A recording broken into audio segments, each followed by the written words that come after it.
तो भई आज बहुत खुशी की बात है कि बहुत सारे मित्र लोग आए हुए हैं जिनमें से 4 इस समय यहाँ पे हैं और कुछ और भी आने वाले हैं। तो और इनके कुछ प्रश्न हैं, हमने सोचा कि वीडियो बना दें क्योंकि ऐसे प्रश्न और लोगों के भी हो सकते हैं और उन्हें भी मदद मिल सकती है। तो आपसे शुरू करें, आप थोड़ा अपना परिचय दे दीजिए और उसके बाद आपका प्रश्न। मेरा नाम मानसी है और मैं पोस्ट डॉक्टरल रिसर्चर हूँ। फिज़िक्स में कर रही हूँ रिसर्च। तो मेरा प्रश्न है कि कभी-कभी मन में ये संशय आता है कि अ, खुद को जानने के लिए प्रयत्न जो करने हैं वो मतलब जो मैं काम कर रही हूँ या जॉब कर रही हूँ, उसको छोड़ कर के एकांत में जाके खुद को जाना जाए या उसमें ही पूरा लीन होना चाहिए? या फिर अ, जो अभी मैं कर रही हूँ, उसमें ही संसार को या फिर जो भी मेरे आस-पास जो भी हो रहा है क्योंकि एट द एंड हमें डील तो संसार से करना ही है। तो ये लगता है कि ये इसमें ध्यानपूर्वक रहते हुए अपने आप को अपने एक्शंस और रिएक्शंस को जानते हुए अ, मतलब और जो भी मैं जॉब कर रही हूँ उसमें पहले मैं अपना पूरा तो दूँ, कहीं मैं ऐसे तो नहीं कर रही कि अपनी जॉब से भागने की या इसको छोड़ने की कोशिश कर रही हूँ। तो ये कॉन्फ्लिक्ट हमेशा अंदर बना रहता है कि कैसे खुद को जाना जाए? दोनों में से कौन-सा हुँ। बेहतर मार्ग है? आपकी आपके रिसर्च का विषय क्या है? मेरा रिसर्च का विषय है एक्स-रे इमेजिंग, कोहेरेंट हुँ। एक्स-रे इमेजिंग जिसमें और ये आप जर्मनी से कर रही हैं? हाँ जी, हाँ हुँ। जी। ऐसा इसी प्रश्न से जुड़ा हुआ किसी और का भी है क्या? इन्होंने जो बोला? हाँ, ये वो बोला था वैसे ही कि कई तो बार 1 मिनट हाँ, इस पे बोलिए। कई बार ऐसा लगता है हाँ, कि मैं भी जो जो काम कर रहा हूँ हुँ, कि अगर जो मैं चाहता हूँ करना, उसको अगर करना है तो जो मैं अभी काम कर रहा हूँ, वो छोड़ना पड़ेगा। हुँ, इसके साथ-साथ कैसे किया जाए ये हुँ, चीज़? हुँ, ये थोड़ा कई बार रहता है क्योंकि ध्यान टाइम माँगता है और कई बार हमारी प्रोफ़ेशन ऐसा होता है कि टाइम हम नहीं दे पाते। हुँ, हुँ, हुँ, फैमिलीज़, हुँ, कुछ रिस्पॉन्सिबिलिटीज़, सारी चीज़ें होती हैं। तो क्या किया जाए? तो ये हुँ, हुँ। कॉन्ट्रडिक्शन तो रहती है दिमाग में। तो भाई मेरा अनुभव तो ये है कि अगर तो काम इंटरेस्टिंग है, जो आप कर रहे हो, वो ज़बरदस्ती नहीं कर रहे। उसमें आपका दिल लगता है और इतने ज़्यादा बिज़ी नहीं हो कि फिर अपने लिए बिल्कुल ही समय ना निकले, वो भी एक प्रॉब्लम है। और आपको थोड़ा बहुत पता है कि कैसे अपने साथ भी काम किया जाए साथ-साथ, तो तब तो कोई प्रॉब्लम नहीं है, जो आप काम कर रहे हो उसके साथ-साथ भी हो सकता है। लेकिन मेरे केस में ऐसा रहा कि मैं जहाँ-जहाँ, जो-जो काम कर रहा था, उसमें मुझे मज़ा नहीं आया, तो मैं तो छोड़ता ही रहा कि भई यहाँ ये ठीक नहीं है और मैंने कई जॉब्स छोड़े। अब एकांत भी मुझे सूट नहीं किया, एकांत मैंने ट्राई किया, वो मैंने कर लिया अपने लिए ऐसा इंतज़ाम। पर मैंने देखा कि वहाँ भी नहीं हो रही है साधना।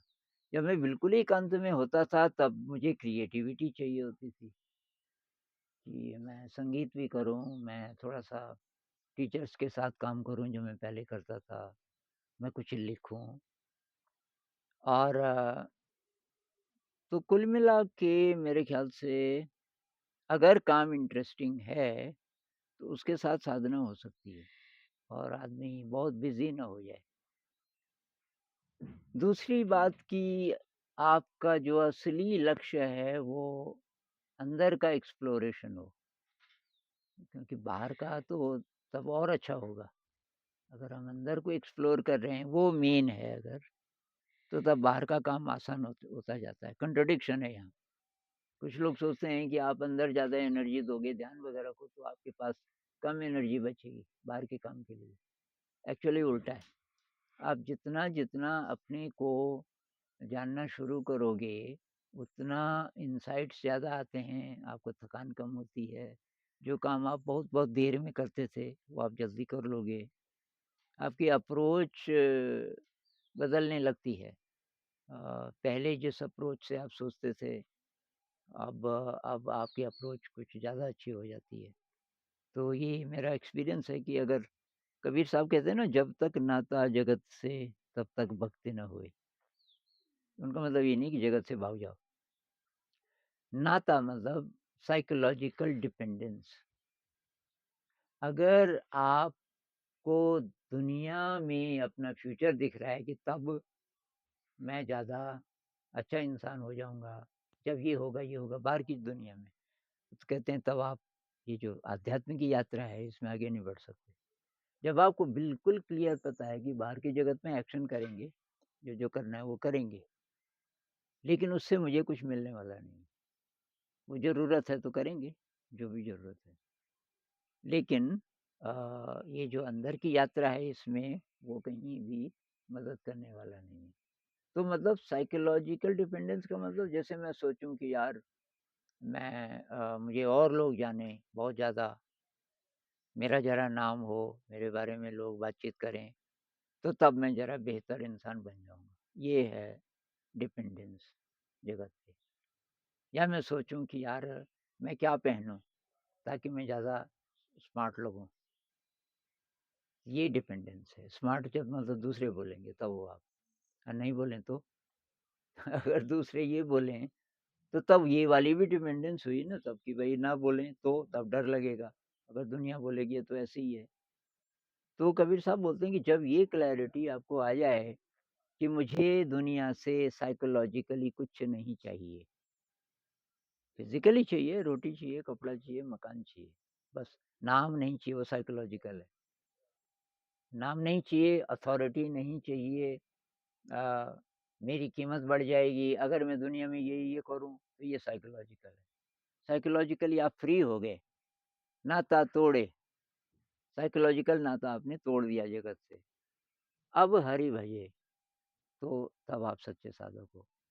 तो इसका सही मीनिंग अगर समझ में आ जाए कि साइकोलॉजिकल डिपेंडेंस दुनिया पे नहीं होनी चाहिए, तो तब जो भी आप कर रहे हो क्यूरियोसिटी के लिए कर रहे हो, आपको उसमें मज़ा आ रहा है। जैसे आप पीएचडी कर रहे हो, तो अगर दिमाग में ये चले कि पीएचडी होगी तब मुझे नौकरी मिलेगी, तब मुझे लोग बोलेंगे कि हाँ भाई ये है, वो है, तो ये तो डिपेंडेंस हो गई। लेकिन अगर आप ये सोचो भई आपकी जिज्ञासा है उसमें, आप कुछ नया ढूँढ रहे हो और फिर उसमें लिखने की इच्छा हुई, आप लिख भी रहे हो, आप कहीं लेक्चर कर रहे हो उस पे, ये सब जिज्ञासा के कारण, क्योंकि वो विषय इंटरेस्टिंग है आपके लिए। तब आप उस पे डिपेंडेंट नहीं हो कि इससे मेरे को कुछ साइकोलॉजिकली कोई चीज़ मिलेगी। तो कुछ और? ये सवाल क्लियर हो गया? हाँ, हाँ, ठीक है। ठीक है, आपका हुँ। उनका कुछ और? हाँ। हुँ, मुझे अपने साथ एक ये भी दिखता है कि अब एक तरह की और डिपेंडेंसी ये हो गई है कि जैसे अब मैं वहाँ पे हूँ, तो मैं ये देखती थी कि जब मैं यहाँ पे थी पीएचडी में, तो कहीं न कहीं मैं ज़्यादा इन्फ्लुएंस हो जाती थी लोगों से। तो वहाँ पे क्योंकि कोई मेरे आस-पास नहीं है, मेरे जानने वाले कोई है नहीं, वहाँ पे कोई इंटरफेयर नहीं करता, तो मैं ये देखती हूँ कि मतलब मैं शांत रहती हूँ, मेरे पास स्वाध्याय करने का भी समय बचता है, मैं कुछ पढ़ती भी हूँ या समझने की कोशिश करती हूँ लाइफ़ को, कि या फिर मैंने जो अपनी मेरी पुरानी धारणाएँ थी वो हटती हैं कि हाँ, ये मैं पहले किस तरीके से सोचती थी, क्वेश्चन ही नहीं करती थी। लेकिन फिर जब मैं अ, लोगों से इंटरैक्ट करती हूँ, तो फिर मैं कहीं न कहीं इरिटेटेड फ़ील करती हूँ। मुझे कहीं न कहीं मेरी फिर किसी चीज़ को लेके फिर भी पकड़ है ही कि नहीं, ये सही है या ये गलत है, इस टाइप का, या फिर लोग जो भी कर रहे हैं ऐसा तो नहीं होना चाहिए। तो मेरा उस चीज़ के लिए अभी भी एक अंदर से जो टेंडेंसी है वो अभी भी हिंसक है। तो जब मैं अकेली रहती हूँ तो तब तो मुझे सही लगता है। हुँ। लेकिन फिर मुझे ये लगता है कि ऐसे तो नहीं चलेगा, क्योंकि एट द एंड तो मतलब ये तो एग्ज़ाम है एक तरीके से मेरा। स्लो प्रोसेस है, स्लो प्रोसेस है, धीरे-धीरे क्लैरिटी आती है। मतलब हम अभी क्या सोचते हैं, अभी क्या तस्वीर है दुनिया की, हमारे रिलेशनशिप की, ये डिपेंड करता है कि अभी मेरा एनर्जी लेवल कितना है। एनर्जी लेवल थोड़ा-सा बदल जाए, तो वो बदल जाता है। जैसे अभी जो दृश्य दिखाई दे रहा है हमें इस वैली का, अगर हम 100 मीटर ऊपर चले जाएँगे, यही दृश्य कुछ और दिखेगा, क्योंकि इसके साथ कुछ और भी दिखेगा। तो जैसे-जैसे हमारा एनर्जी लेवल बढ़ता है, वैसे-वैसे तब दुनिया के साथ कैसे डील करें, दुनिया हमें कैसी लग रही है, उसके साथ रिलेशनशिप कैसा है।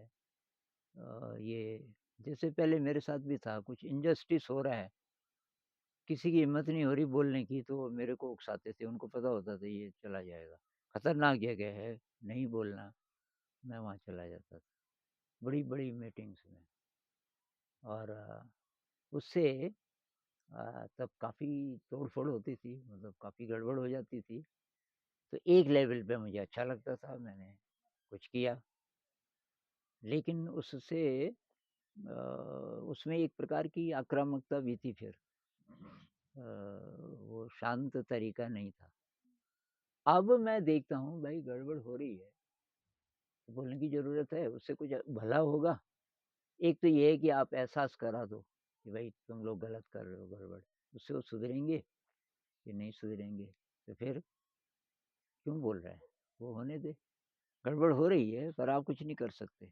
बोल सकते हो, बोल सकते हो लेकिन वो नहीं बदलेंगे, तब वो और ढंग से करेंगे पर करेंगे।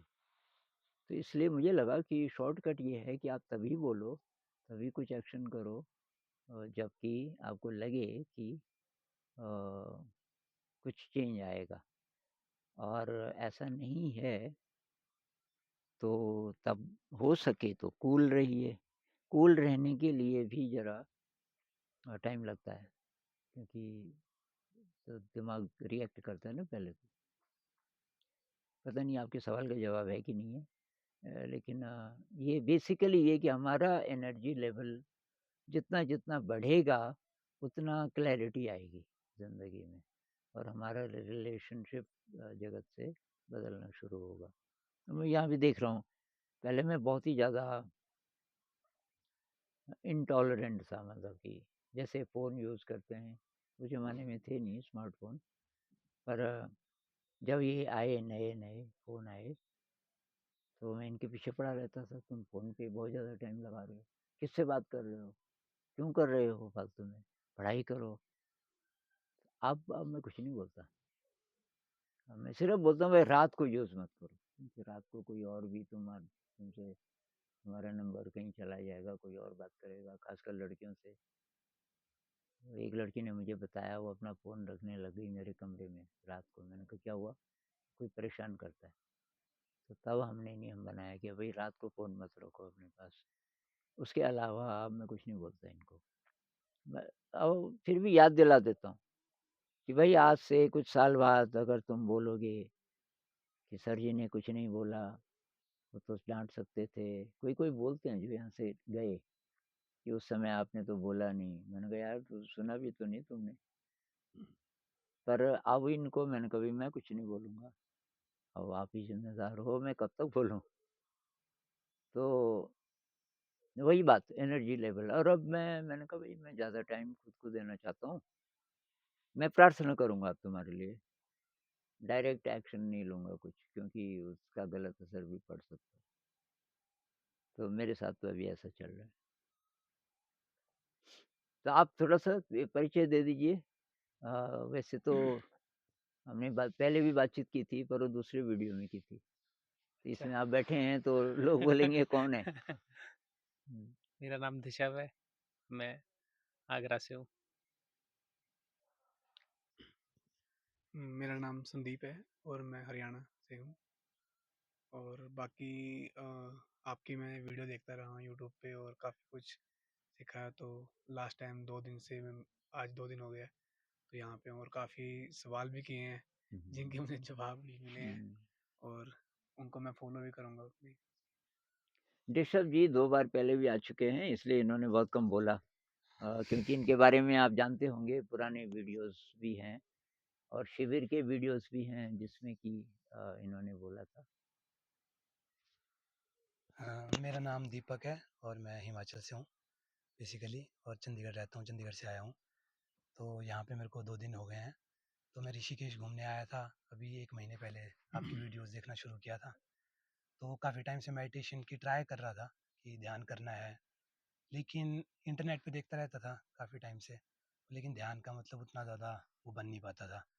तो फिर आपकी इंस्टाग्राम पे वीडियो दिखी, तो मैंने देखा तो अच्छा लगा, कुछ 1-2 वीडियो सुन के।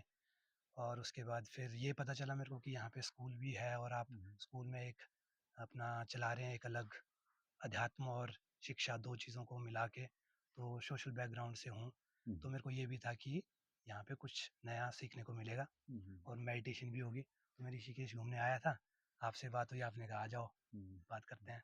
तो बस अब यहाँ आके बहुत अच्छा लग रहा है, काफ़ी सवालों के जवाब अब क्लियर हो रहे हैं, मिल रहे हैं, तो एक बढ़िया, ध्यान की अच्छा सेटिंग है। करेंगे आज जी, 8 से 9 हाँ, और तो उसमें और क्लियर हो जी, जाएगा, क्योंकि सुबह भाई साहब तो जा रहे हैं संदीप जी।